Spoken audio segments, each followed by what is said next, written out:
இங்க என்ன நினைச்சு வந்தேன், ஆனா என்ன பண்ணிட்டு இருக்கேன்? நான் நினைக்கிறது ஒண்ணு, நடக்கிறது ஒண்ணுமா இருக்கு. தேவையில்லாம அவமானப்படுறதும் காரணம் இல்லாம காயப்படுறதுமாவே இருக்கு. இனி இங்க இருக்க வேண்டாம், பேசாம பெங்களூருக்கே போயிடுவோம்.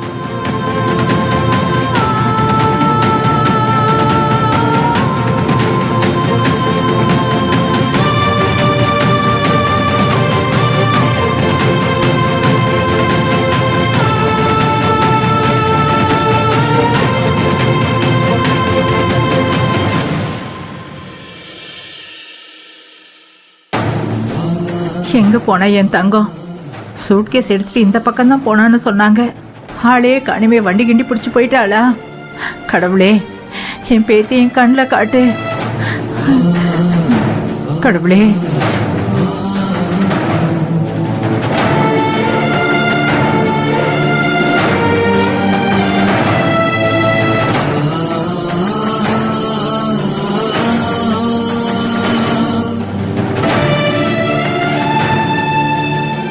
எனக்கு என்னமோ நீ ஆராய்ச்சி பண்ண வந்த மாதிரிலாம் தெரியல.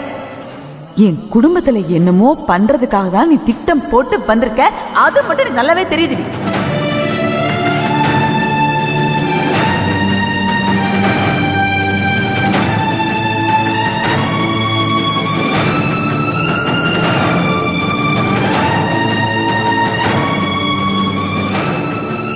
என் புள்ள வீட்டுல அவன் குடிச்ச டீ டம்ளர் கூட எடுத்து வைக்க மாட்டான். இங்க உனக்காக ஒரு நாளைக்கு 3 வேளை சோறு எடுத்துட்டு ஓடி வரான். அந்த அளவுக்கு நீ அவனை மயக்கி வச்சிருக்கல.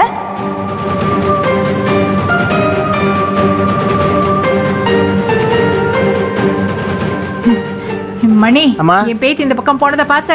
யாருமா? ரோகிணியா, ராகினியா, ரூபினியா? ஐயோ, தெரியாம வார்த்தை விட்டுட்டேனே. டேய், பேத்தினா பேத்தியே வா. என் பேத்தி வயசுல இருப்பாள நர்மதா, அவளதான் கேக்குறேன். கோவிலுக்குள்ள நம்ம கதிரோட ராத்திரி முழுக்க தங்கச்சி அந்த பொண்ணா? அந்த கொல்லி வைக்க அவளை பாத்தியா இல்லையா? இப்பதான் பஸ் ஸ்டாப் பக்கம் சூட்கேஸ் எடுத்துட்டு போயிட்டு இருந்துச்சுமா.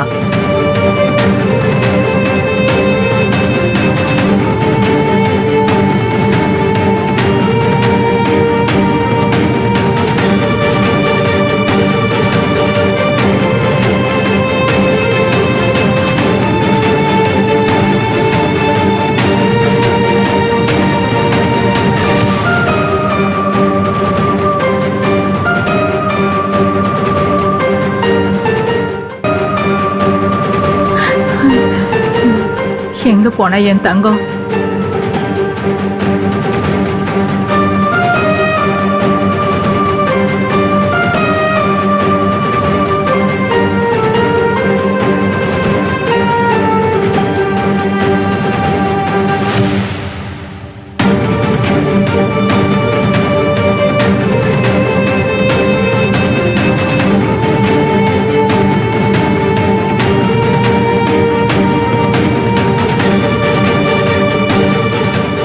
என்னடி ஓவரா ஃபீல் பண்ற? என்னமோ பிறந்த ஊரை விட்டு போற மாதிரி. இது என்ன அப்பா விட்டு சொத்தா என்ன? படி. உன் கண்ணீர்லாம் என்ன ஒண்ணும் பண்ணாது. மூஞ்சிலேயே முழிக்காத. கிளம்பு.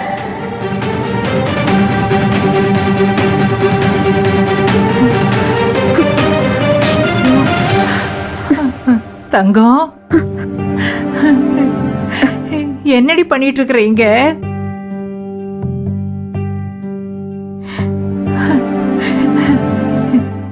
என்ன பண்ணிட்டு இருக்க? அது சும்மா தான் நின்னுட்டு இருக்கேன். என்னது? பெட்டி படிக்கெல்லாம் தூக்கிட்டு வந்து பஸ் ஸ்டாண்ட்ல சும்மா நிப்பாங்களா? சொல்லுடி. அது எனக்கு விஷயம் தெரியாதுன்னு நினைச்சிட்டு இருக்கியா? எல்லா விஷயமும் கேள்விப்பட்டுதான் வந்திருக்கேன்.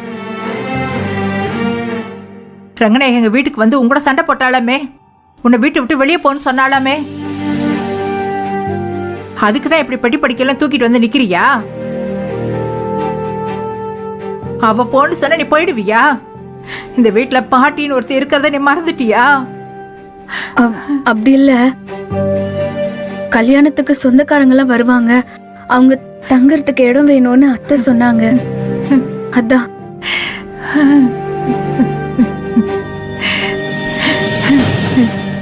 என் சொந்தமே நீதானே சாமி. உன்னை விட எனக்கு வேற எந்த சொந்தண்டி இருக்கு? யார் இருக்கா?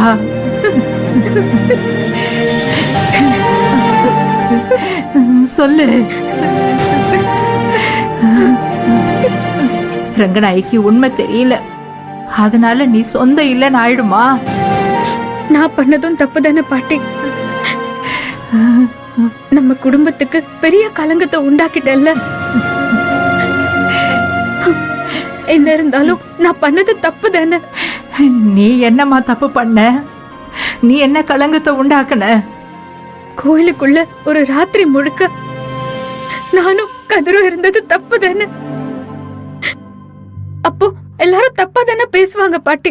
அது அந்த கலிவரதம் பண்ண சூழ்ச்சின்னு அது இந்த ஊருக்கே தெரியுமே. நீயும் கதிர அக்னி சட்டி எடுத்து உங்க கையில ஒரு காயமும் இல்லாம வந்து நீங்க 2 பேரும் சுத்தமானவங்க நிரூபிச்சிட்டீங்கல்ல. இனி யார் உங்களை கேள்வி கேட்க முடியும்? அது மட்டும் இல்லாம அத்தைக்கு நான் கெஸ்ட் ஹவுஸ்ல இருக்கிறது மனசு உறுத்திக்கிட்டே இருக்கு பாட்டி. அதனாலதான் அவங்க கோவப்பட்டுட்டே இருக்காங்க. அவளுக்கு நீ அங்க இருக்கிறது உறுத்தல தங்கம். நீ கதிரோட பழகிறதும் அவனோட சேர்ந்து அங்கேயும் இங்கேயும் போயிட்டு வரதும் தான் உறுத்துது. எங்க நீ அந்த வீட்டுக்கே மருமகளா வந்துருவியோ நினைச்சு பயப்படுறா. நீ நினைச்சா அந்த வீட்டுக்கே மருமகளா வர்றதை யாரால தடுக்க முடியும்? யாருமா தடுக்க முடியும்? நீ என் மூத்த மகன் பிரபாகரோட பொண்ணு. உனக்கு இல்லாத உரிமை அந்த வீட்டுல வேற யாருக்கு இருக்கு சொல்லு? யாருக்கு இருக்கு? ஆனாலும் இந்த பிரச்சனையெல்லாம் தேவையான்னு தோணுது பாட்டி.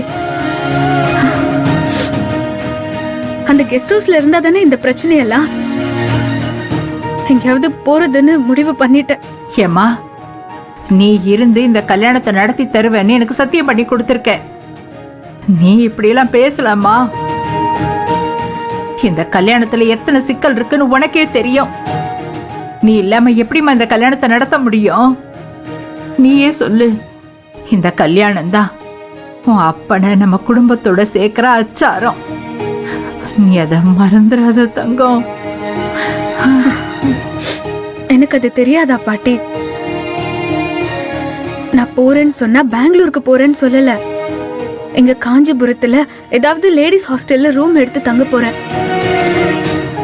நான் பண்ணி கொடுத்த சத்தியம்தான். என் அண்ணனுக்கும் ரோகிணிக்கும் கல்யாணம் பண்ணி கொடுக்காம நான் பெங்களூருக்கு போக மாட்டேன். என் அண்ணன் ரோகிணி கல்யாணம் மட்டும் இல்லாம ராகினி ரூபினி கல்யாணத்தையும் முடிச்சு அப்பாவையும் தாத்தாவையும் ஒண்ணு சேர்க்காம நான் பெங்களூருக்கு போக மாட்டேன்.